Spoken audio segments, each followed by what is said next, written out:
fish houses in Rodanthe? Yeah. At one time in my day, I can remember that there was 3 fish houses in Rodanthe. Really? The old Globefish Company out of Lisbon City, North Lisbon City, they had a fish house in Rodanthe. Okay. And then Willie Etheridge from over to Wanchese, he had a fish house in Rodanthe. Oh, gosh. Yeah, that was and his. where was his fish house? His fish house was right there. Well, they call it Murner Peters Road. You get down to Murner Peters Road and up here to Rodanthe, right to by the Coast Guard station. Oh. And that was the north. It's not there. There's a fish house there now, but not the one that he built. It's not there anymore. But that was a fish house right He there. was pretty forward thinking, wasn't he, to decide to put a fish house across the sound in Rodanthe? Yeah.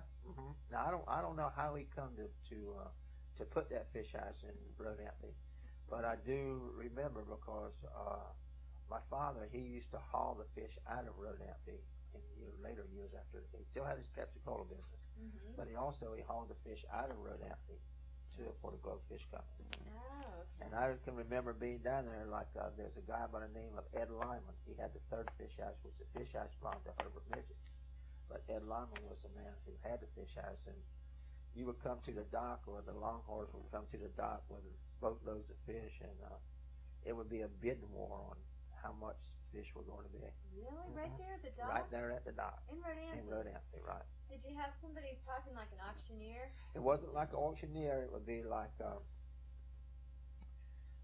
Race Midget. He ran the Globefish Company for a long time, and then Woodrow Embers ran it, Jethro Midget, and whoever would be there to the fish house. You would come in to see, you had a boatload of spots come in there, and they would say 5 cents. This person would bid 5 cents a pound. Next time they might go 5.5 cents, and the next person might go 6 cents. And they would holler it out? And they would holler it out. The boat was kind of still sitting out in the middle of the creek, and they were bidding on it. How about that? And then it seemed like Will's house over there, he pretty much knew what he could pay. But whoever was running the house for the Globefish Company, they would have to call up Lisbon City on the old crank telephone to find out what the Daniels brothers, they wanted you to pay for them. Right. You couldn't make that. Whoever was running the house for them, they couldn't make that decision. They had to let Mr. Daniels make that decision. Right. So then if whoever was the highest bidder, Whoever was the highest bidder, that's where that boat would go there and unload and go on about the business. Boy, that's different from today. A lot different from today, yeah.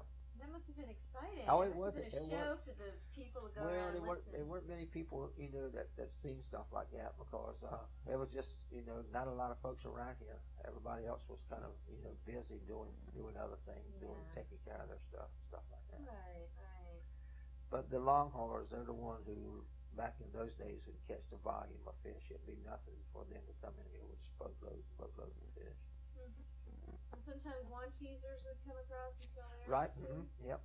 And these are guys from even up in Currituck. They would come down here long hauling too. A guy by the name of Cecil Sears, he used to fish down here an awful lot. Hughes Tillett from Wanchese, he would fish down here. Nathan Meekins, he'd fish down here a lot. Right. There was no local fella in my time that ever had a long net here up until my brother and I.D. Midget Jr. They got a long haul rig.